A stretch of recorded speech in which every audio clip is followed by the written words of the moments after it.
Hi, I'm Becky Meagher, and welcome to Transitions, Body, Mind, Spirit. Transitions. We all have different transitions in our life. I like to use the metaphor of triathlon, something that I do. And in a triathlon, first you get in the swim, and then you transition and get on the bicycle, and then you transition again and get in the run. And it is just such a great metaphor for what we do in life. We do many, many things. And today we have an amazing person, Danielle Ataveros, who has transitioned from so many things, whether it be due to a hurricane or the amazing product that she does. I mean, this is an amazing an example of how you are dealt some different things and how do you bounce back. So, welcome. Thank you. And I want to say the first thing that you are famous for is, and all the crew knows how wonderful your Grab the Gold wonderful product. And that's the first thing we're going to talk about. Mm-hmm. And then we're going to talk about your whole background and how you got to this. Okay. So tell us, what is this wonderful product? Grab the Gold is a chocolate peanut butter protein snack bar. It's something that I made all the way back in 1990. And I had a need myself for not liking breakfast food. So I created this in one evening. But like you said, we'll get to that part. The amazing thing is that this is an appropriate snack for everyday use. It could be for a child. It could be all the way up to an Olympic athlete. So it is something for on-the-go busy people. Just to grab a snack. We have limited time, busy schedules, everyone has that. So this is a snack that you can feel good about eating, get the right amount of protein, and have balanced energy for 3 to 4 hours. Wow, wow. Mm-hmm. And the fact that you created this at the age of 16? Mm-hmm. Right. Yes. Yes. I feel like more than anything, this is a wonderful product that has lasted for 27 years in a very competitive market. We've never done any advertising or marketing, and I don't really think that it's possible for one person, a child, basically a teenager, to have created a product like this. I really feel that this was a gift from God, because how could someone 16 years old go in and mix up a recipe and start selling this product the next day, and it live on for 27 years, one product, one flavor? I mean, there's millions, I feel like millions of different snack bars out there now, different nutritional bars, and yet this one is wildly popular. The amazing thing is they're wildly popular now, more than ever, but when you were 16 years old in your mama's kitchen, you just were thinking, I want something to eat and I don't like what's out there? Yes, exactly. And that's it. You know, I feel like that happens to a lot of people, that they find that there's a need. They want something for themselves. A lot of people do this. They have ideas and inventions that they do for themselves. And there's always that thing in the back of their mind that, I wonder if other people would like this. I wonder if this is a product or a service I could offer. And that's the seed for entrepreneurship. And when you first did that, and you had your product and you're 16, and how did you go to, well, I'll sell this? How'd you do that? It didn't take long. I made the product, I made this bar. My mom said, this is great, can I have another? My mom never wants seconds of anything. So a light went off in my head that this is a great product. This is something that I didn't know what I had at that moment, but I thought I could go ahead and sell this. I made up extra, and the next morning put them in a basket, dressed up, and walked around my neighborhood selling them to people, you know, in local businesses and people in their offices. It wasn't, I wouldn't say, a wild success that day. It was something that I experienced a little disappointment, not being as accepted as I thought it would, but it didn't stop me. My mom, you know, encouraged me, said that I had a lot of confidence and courage to go out and just try something. You know, we started out then with the idea that maybe it would have been better to ask friends, family, and neighbors, not just go straight for walking into people's offices and stores. Hi, Here, would you want one? Or? Yes, Yeah. I mean, that's what I did though. And my mom told me it would be a multi-million-dollar business and not to give up. Your mom told you that? Yeah, she knew right away. She said, this will be a multi-million-dollar business. Do not give up. There were several times I wanted to give up.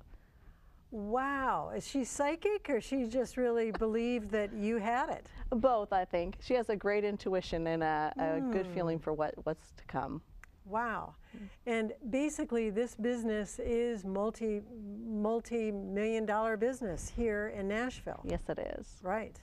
But I find your background absolutely fascinating. You're a businesswoman, but you gave me the very interesting bio that you started in, well, you were raised in California till you went to Louisiana. And then, interesting enough, you were in a house that is one of the most haunted for the Smithsonian. How did that happen? You were a young girl? Yes. It was one of those interesting transitions. Yes. Living in Southern California, it was, you know, it's very competitive, it's very high stress. My mom wanted to get away from that kind of lifestyle and to live in a different area. She had a friend who owned the Myrtles Plantation. It's in St. Francisville, Louisiana, and she needed a manager. And my mom said, why not? Let's go there and live. And we lived on the plantation for about 9 months. And it's a beautiful, beautiful home with a rich history. Also being known as one of the most haunted houses in the United States. And did you feel that also? Yes, yes. Being 12 years old at the time, I'm sure a little bit of imagination played into it, but there's no doubt. I mean, it's documented. And there are things happening there. Yes. A lot of history, a lot of history over the couple hundred years it's been there. Oh, wow, interesting. And then you ended up going to New Orleans? Okay. Yeah. All right. And how was that transition for you as a California girl coming to the South? Yes, it was a very difficult transition moving to the South for me. I was very open.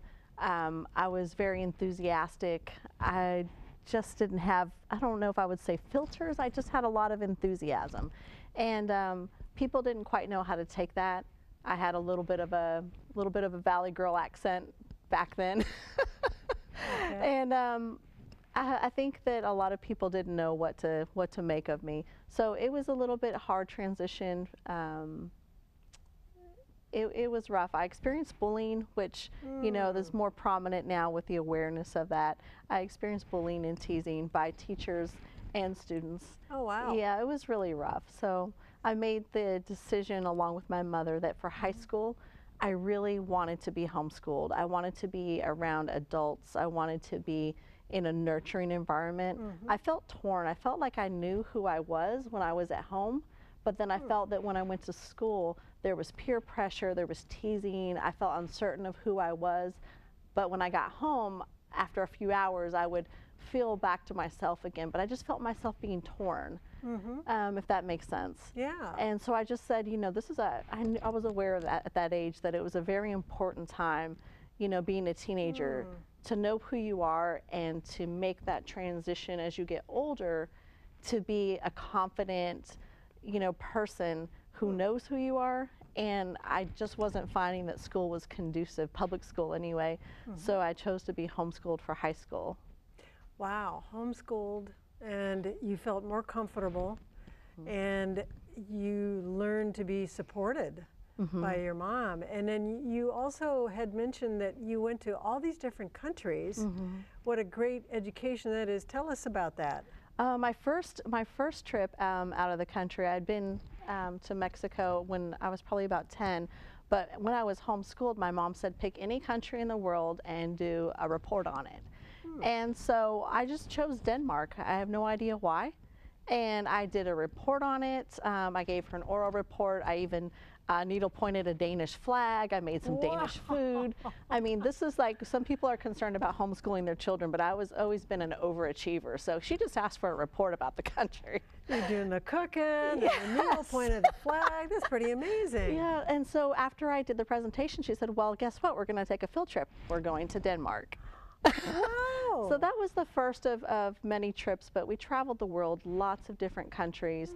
Not even mostly Europe. I mean, we went to Russia, Morocco, and Egypt, and Southeast Asia, Vietnam, Cambodia, Laos. We went to a lot of different countries and spent a lot of time there. So by the time I was 25, I had been to 25 countries, or over 25 countries. Yeah. Wow. It was a great education because I felt that it's part of my growing and learning experience. When you reach out and you connect with other people who are different than yourself, you learn more about the world, but you also learn how unimportant we are. I think that when we stay in a comfortable place within ourselves, when we stay within our routine and our environment, it can tend to make us feel important, or it can tend to make us feel comfortable. But when you step outside something, your environment, you experience so much more and realize how big the world is and really how small our troubles or concerns are. Right. Wow. And you were doing all these different countries with your mom. Was she speaking? You said that she is a spiritual teacher. A lot of times she was there and helping people in different countries. She was ministering to them, and she was doing healing work for people. A lot of times she was there on behalf of people who had invited her to their country. Wow. Wow. That's a fabulous education for you. Yes. Wow. And then did you decide you wanted to go to college, or was that something not really on your radar? Oh, it's interesting. So my mother gave me the decision, or gave the decision to make. You can go to college or you can go to flight school, because I had been interested in becoming a pilot. And that decision took about 20 seconds. I said, I want to go to flight school. So I became a pilot and flew planes before I even had a driver's license.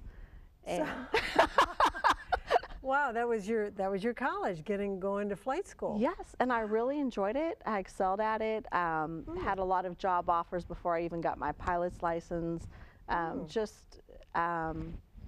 Had the military calling me for my test scores. It was just really interesting. I had a lot of different opportunities. The whole time, though, I'll mention this, while I'm doing flight school, I'm still making the Grab the Gold snack bars. You're still doing this? Yes, just never stopped. I just always added things to it.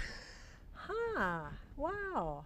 So you still had that business going, and that's never really stopped, other than when Katrina came. Right. So, yeah. But back to your flight school days. So were you employed as a pilot? I never got to the point of being a commercial pilot while I was in training. I flew some charters. We were going from New Orleans to Destin, and I decided that I didn't like it. It's terrible to say, but inside I felt like I was a glorified bus driver. You just get in there and go to one point and then turn around and come back. And you have your headphones on, you're in the instruments, you're on the radio, but I wasn't being able to interact with people. And that's a part of me that I really need. I need to connect with people, and even through my business, it's not transactional. It's about the business relationships that I make, the friendships that I make with people.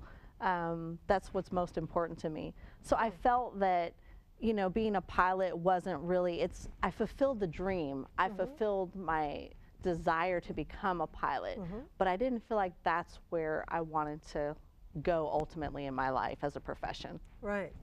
So then the next transition, somehow or other, you thought about being a massage therapist?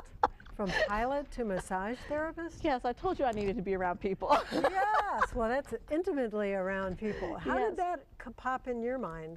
Well, actually, my mom had a few friends that were massage therapists, and so I had grown up around that from the age of 13, just having massages, learning about the importance of, that for your muscles and for flexibility and also stress release. And so I was really, very comfortable with it. And I started out just giving foot massages and hand massages to my mom and her friends, and that was through my teenage years. And through that, I just said, I think this is something that I really want to do, because I want to be able to give back to people and change their lives.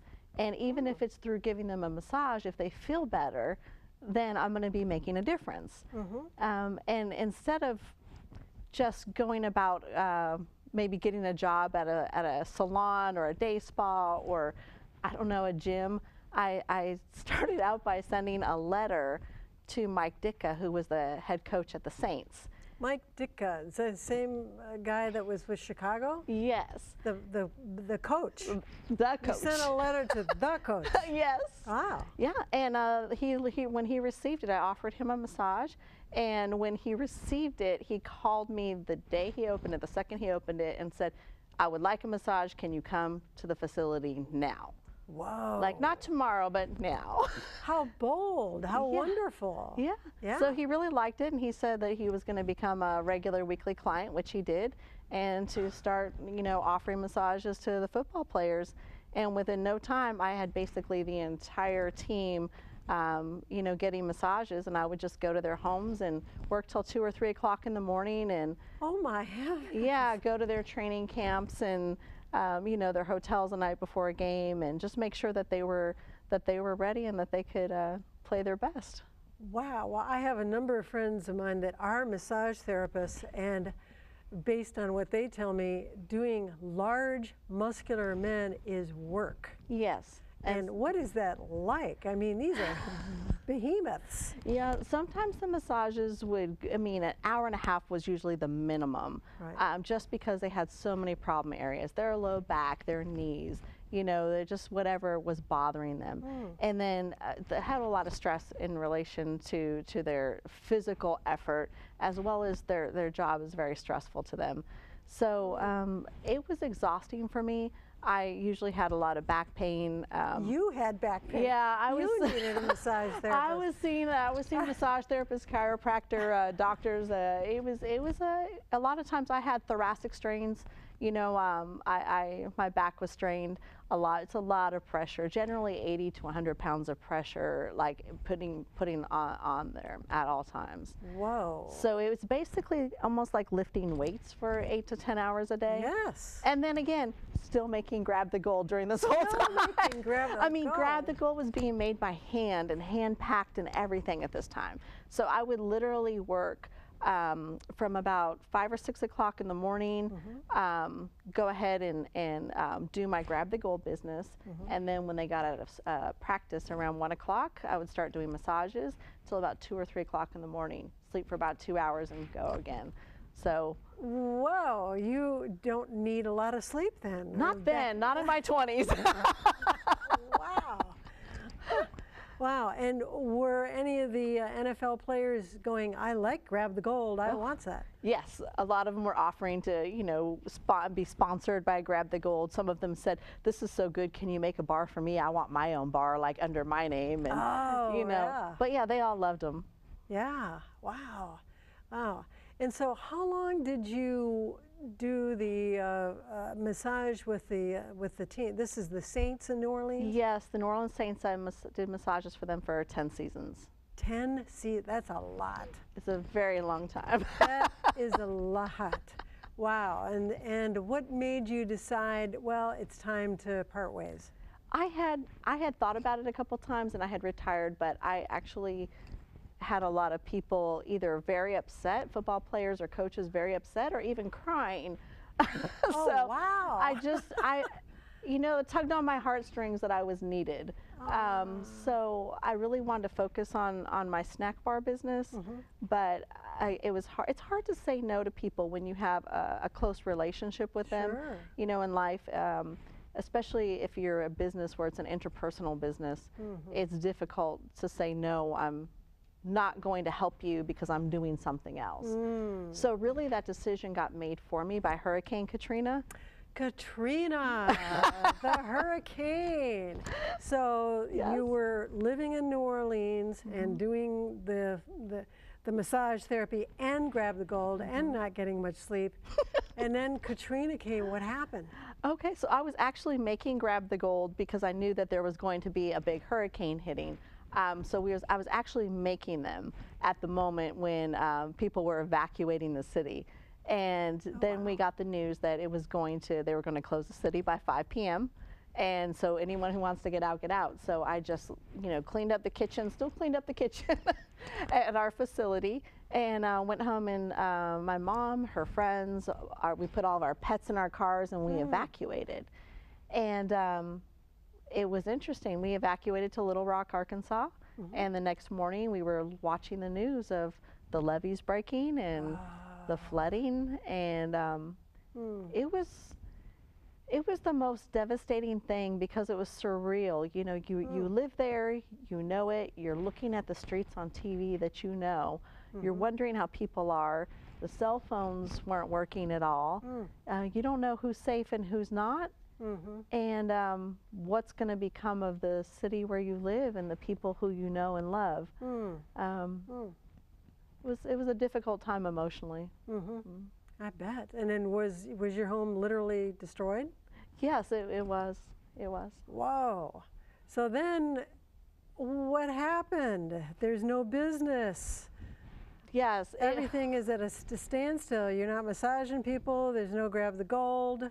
Yes, the Saints wanted me to fly back and put me in a hotel and continue working. But I said, I don't have a place to live, and I don't want to be in a temporary situation. I want to move on with my life.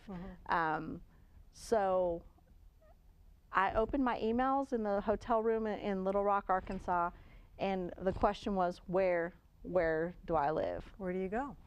Don't want to go back to California. I've been there. I want to start somewhere new. And started crying because there were all these emails, Becky, and these emails were from the greater Nashville area. And these people were saying, we love you, we love your product. You don't know us, but we buy your product at the store. Do you want to come live with us? Do you need money? Do you need clothes? You know, it's just wonderful offers. There was prayers. People were telling funny stories, and, you know. And over and over, I looked at all of these people who I didn't know, and they were all from this area. And I said, that's a sign right there. That's where we need to live. So that you moved here. Yes, everyone said we wanted to be a Nashville product or at least a Tennessee product. They wanted the pride of saying it's made in Nashville. Wow. Wow. So that was, how long now have you been in Nashville? And kind of give us some statistics on how Grab the Gold has gotten bigger and bigger and more stores, and where can people get it? Right. It's been 12 years. We've grown about 20 times over from our revenue from where we were before the hurricane. So the business just continues increasing double-digit growth every single year, and we've now spread to over 2,000 stores across the country, and you can get them from our website and from Kroger and Walgreens.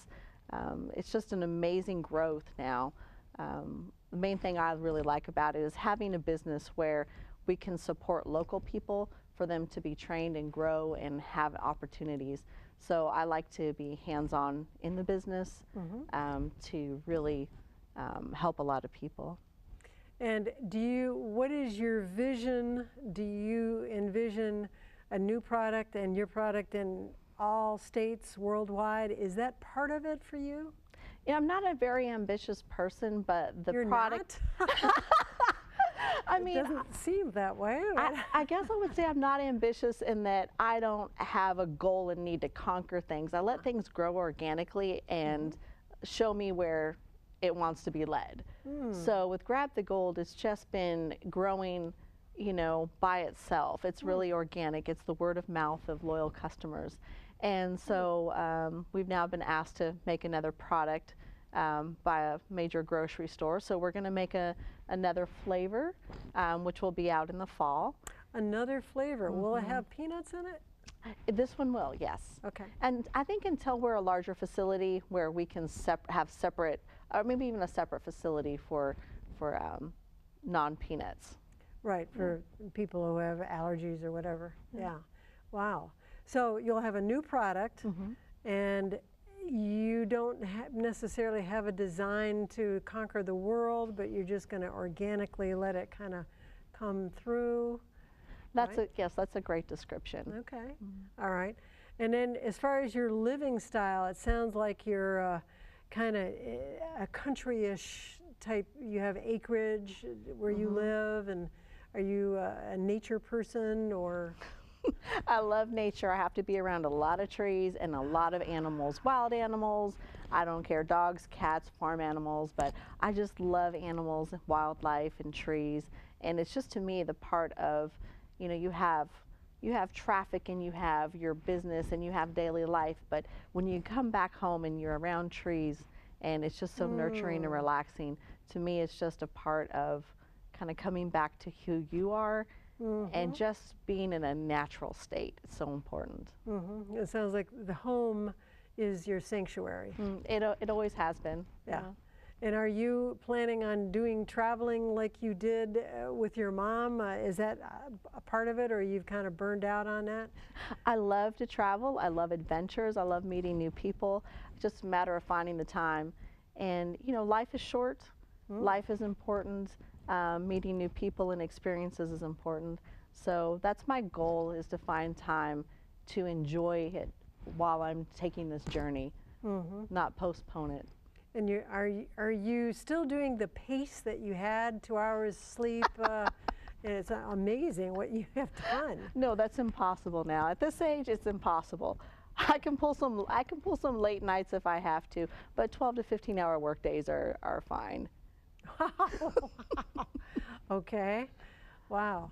It sounds like you're just letting things unfold in the right way, and you're in the right place, in the right sanctuary, and your business is like what, quadrupled, or how each year it seems to get bigger and bigger. And are you not, you say you don't advertise? No. No? No, we don't even have a salesperson. It's 27 years and we've never had a salesperson. It's just, I think that who you are comes through in what you do. So I believe that there must be some magic in the Grab the Gold. I mean, it's a wonderful product, but we take care to make it with love. We have good intentions when we make it. We have good attitude. It's just really important to me, the environment in which your food's made. I just feel like it makes a difference. Yes, I agree. Wow. Well, Danielle, thank you very much for being on the show. It's fascinating. Your whole background is fascinating, and I know your product is going to get more and more sales just naturally. And of course, this will be on Facebook, our Facebook site, and also we're going to put her website on our credits too, so people can find out more. And I'm sure it'll be in more stores, but right now they can get it online, or if at Kroger's or different soon. Yes. I guess they're just going to have to stay tuned on where else the product will be. So this is wonderful. Well, thank you very much. And a true example of transitions, body, mind, spirit. Thank you. Woo! Yay!